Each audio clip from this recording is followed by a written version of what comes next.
Good afternoon students. Welcome to our GGIC YouTube channel. बच्चों, कल हम लोगों ने अपनी इंग्लिश की क्लासेस स्टार्ट की थी। आज हम उसके सेकेंड पार्ट में आए हैं। कल आपको इंग्लिश की ब्रीफ इंट्रोडक्शन और उसके साथ ही आपका first topic figures of speech के बारे में बताया गया था। आगे बढ़ने से पहले मैं आपको सबसे पहले ये बता दूं कि फर्स्ट ईयर के बच्चों और इंटर के बच्चों दोनों के ग्रामर पोर्शन के सिलेबस लगभग बिल्कुल सेम होते हैं। इसलिए आपसे ये कहा जाएगा कि आप अगर फर्स्ट ईयर के हैं तो भी ये वीडियो आपके लिए उतना ही इम्पोर्टेंट है जितना कि इंटर के बच्चों के लिए, क्योंकि ये दोनों क्लासेस के बच्चों के लिए सेम सिलेबस है। अब हम अपनी आज की आगे की बात करेंगे। उससे पहले हम एक बार आपको जो हमने कल पढ़ा था उसको एक बार मैं जल्दी रिवाइंड करा देती हूँ आपको। हमने कल आपको बताया था फिगर्स ऑफ स्पीच, यानी कि भाषा को कैसे हम सुंदरीकरण करते हैं उसके बारे में हमने कल आपको अच्छे से बताया था। उसमें हमने आपको बताया था कि ये 7 टाइप्स के होते हैं, 7 प्रकार के, जिसमें कल आपको सिमिली यानी कि उपमा अलंकार, मेटाफर यानी कि रूपक अलंकार, पर्सोनिफिकेशन यानी कि मानवीकरण अलंकार, इन तीनों के डेफिनेशन, एग्जाम्पल्स और इनको पहचानने के तरीके को मैंने कल आपको क्लियरली बताया था। आज हम उसके आगे की बातें शुरू करेंगे, यानी कि नंबर 4 जो कि हमारा है एपोस्ट्रॉफी। एपोस्ट्रॉफी का मतलब होता है संबोधन।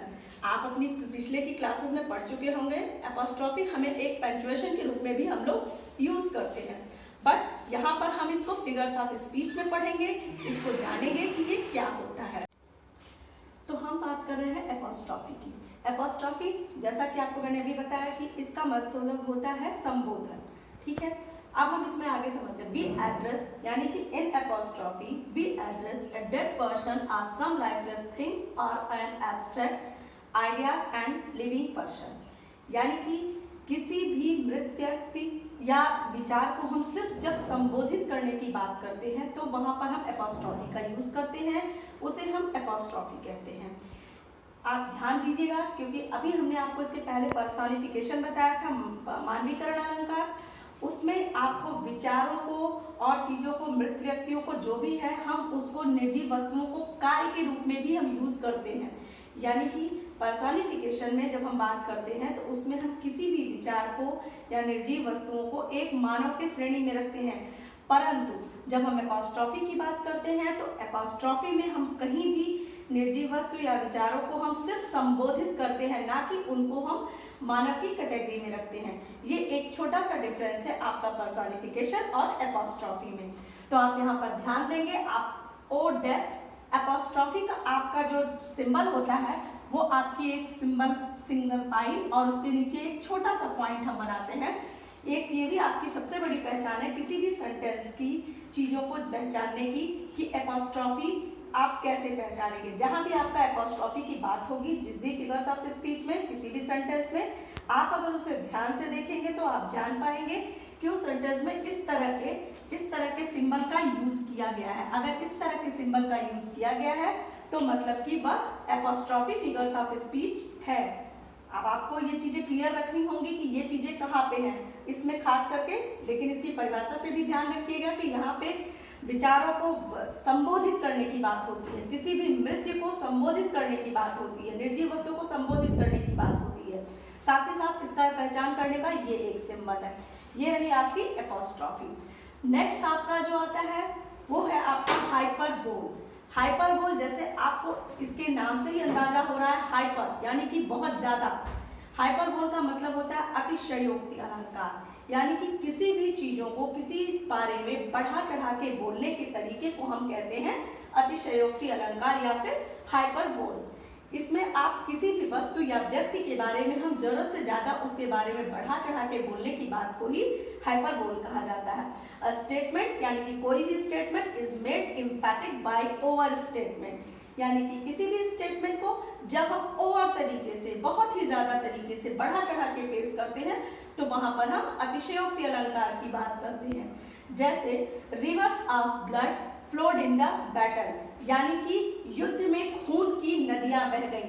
बिल्कुल आप ध्यान देंगे तो इसमें आपको पता है कि युद्ध में कहीं भी होके कहीं भी चीजें होती हैं तो ठीक है, वहां पे थोड़ी आपकी मारपीट होगी, लेकिन कहीं पे नदियां बहने लगेंगी, वो भी ब्लड की, ये थोड़ा संभव नहीं होता है। यहाँ पर इस पूरे वाक्य में ये आपको बताया गया है कि इसमें पूरी तौर पे चीजों को बढ़ा चढ़ा के बताया गया है। यहाँ पे ये ध्यान देने लायक चीजें हैं कि अतिशयोक्ति अलंकार वहां पे होगा जहां पे चीजों को किसी की तुलना की जा रही है या किसी चीज को बताया जा रहा है तो उसे इतना ज्यादा बताया जा रहा है, बहुत ही ज्यादा बढ़ा चढ़ा के बताया जा रहा है, तो ये होता है आपका हाइपरबोल। नेक्स्ट हमारा होता है ऑक्सीमोरन। ऑक्सीमोरन, इसमें थोड़ा सा ध्यान देने लायक चीजें हैं क्योंकि आपके ये जो लास्ट के 4 पॉइंट्स आपके फिगर्स ऑफ स्पीच के हैं, इसमें कुछ ना कुछ ऐसे पॉइंट्स आपको मौजूद मिलेंगे जो आपको आसानी से किसी भी सेंटेंस को रिकॉग्नाइज करने में महत्वपूर्ण भूमिका निभाएंगे। जैसे आप ध्यान देंगे तो एपोस्ट्रोफी में आपको ये सिंबल मिलेगा, हाइपरबोल में स्टेटमेंट को काफी बढ़ा चढ़ा के कहा जाता है। अब हम आते हैं ऑक्सीमोरन। ऑक्सीमोरन में बात की जाती है दो विरोधी बातों को एक साथ किया जाता है, यानी कि दो बातें होंगी वो भी एक दूसरे का बिल्कुल अपोजिट होंगी, उन बातों को हम ऑक्सीमोरन में दिखाते हैं। ऑक्सीमोरन का अर्थ होता है विरोधाभास अलंकार। जैसे we find the association of two words or phrases having opposite meanings, यानी कि हम दो वाक्यों और दो फ्रेजेस के बीच में जब एक दूसरे के अपोजिट, एक दूसरे के विलोम उनको समझते हैं तो वो हमारा होता है ऑक्सीमोरन। जैसे आपको यहाँ पे एक एग्जांपल दिया गया है, he is regularly irregular in the class, यानी कि वह अपनी क्लास में रेगुलर होके भी इरेगुलर है। अगर व्यक्ति रेगुलर है तो वो इरेगुलर नहीं हो सकता, और अगर वो इरेगुलर है तो वो रेगुलर नहीं हो सकता। इस तरह की बातें जहां भी आएंगी, जहां पे आपको मिलेगा कि ये विरोधाभास है कि अगर रेगुलर भी है प्लस उसका अपोजिट इरेगुलर, दोनों चीजें लगी होंगी। ध्यान दीजिएगा, हमेशा ऑक्सीमोरन में आपको आपका अपोजिट वहां पे तुरंत मिलेगा वर्ड्स में। इस चीज को ध्यान में आप रखेंगे तो आपके लिए ऑक्सीमोरन के फिगर्स ऑफ स्पीच सेंटेंसेस को रिकॉग्नाइज करने में कहीं से कोई भी प्रॉब्लम किसी तरह की नहीं आएगी। आप इस चीज को ध्यान में रखेंगे कि जहाँ पे दो शब्दों को आप देखेंगे, यहाँ पे हमने देखिए इस एग्जांपल में हमने साफ साफ आपको बताया है, यहाँ पे आपको रेगुलरली का भी यूज हो रहा है प्लस आपका यहाँ पे इरेगुलर का भी यूज हो रहा है। दोनों चीजें एक साथ हम यूज नहीं कर सकते, ये दोनों चीजें तभी एक साथ यूज होती हैं जब हम इसको विरोधाभास में करते हैं। तो यहाँ पे आपका जो विरोधाभास अलंकार है वो यही शो करता है, यानी कि किसी भी वाक्य में जब हमें दो विरोधी शब्द एक साथ मिलते हैं तो हम ये देखेंगे। जैसे आपको कहा जाता है just like life is a sweet poison, जीवन एक मीठा जहर है। अगर वो स्वीट है तो वो पॉइजन नहीं हो सकता, और अगर वो पॉइजन है तो वो डेफिनेटली स्वीट नहीं हो सकता। इस चीज को आप ध्यान रखिए। ये इस तरह के जितने भी सेंटेंसेस हैं ये एक दूसरे को विरोध करते हुए अपोजिट में होते हैं, तो ये हमारा कहलाता है ऑक्सीमोरन। तो ये चीज ध्यान दीजिएगा। लास्ट आपका आता है ओनोमोटोपिया, यानी कि ध्वनि अनुकरणात्मक अलंकार। ये अलंकार ऐसा अलंकार होता है जिसमें आपको साउंड की बात की जाती है। सबसे सिंपल आपका ये अलंकार माना जाता है क्योंकि इसमें किसी भी सेंटेंस में किसी भी व्यक्ति, पक्षी, पशु, वस्तुओं की आवाज के बारे में हम बात करते हैं। इसमें जब तक आप ध्वनि को समझते हैं, ध्वनि को सुनते हैं, उसी पे हम बेस्ड करके इसको रिकॉग्नाइज करते हैं।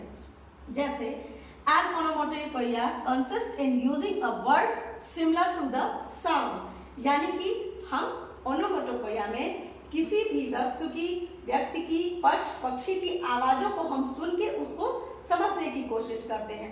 जहां पे इनकी आवाज की बात होती है, इनके साउंड की बात होती है, वहां पे आपका होता है onomatopoeia figures of speech. Just like example देखते हैं, I hear the humming of बीज।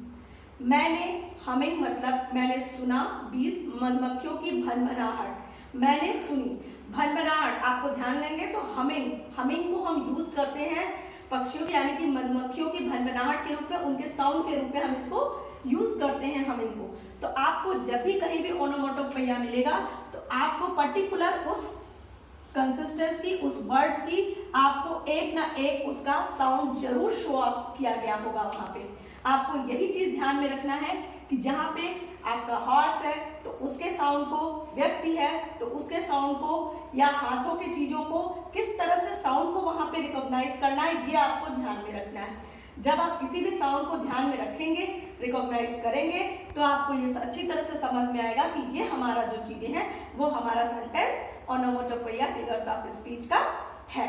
इस तरह से आपकी ये टोटल 7 टाइप्स जो है फिगर्स ऑफ स्पीच के आज यहीं पे खत्म होते हैं। स्टूडेंट्स, आप लोग प्लीज अपनी बुक्स अगर रखे होंगे तो उसे लास्ट ईयर की बुक्स को उठाएंगे, उसमें जो भी एक्सरसाइजेस होंगी उसे सॉल्व करिए, आपको ये सारी चीजें क्लियरली आ जाएंगी। कल हम इसी के साथ एक नए टॉपिक पे स्टार्ट करेंगे। तब तक के लिए थैंक यू।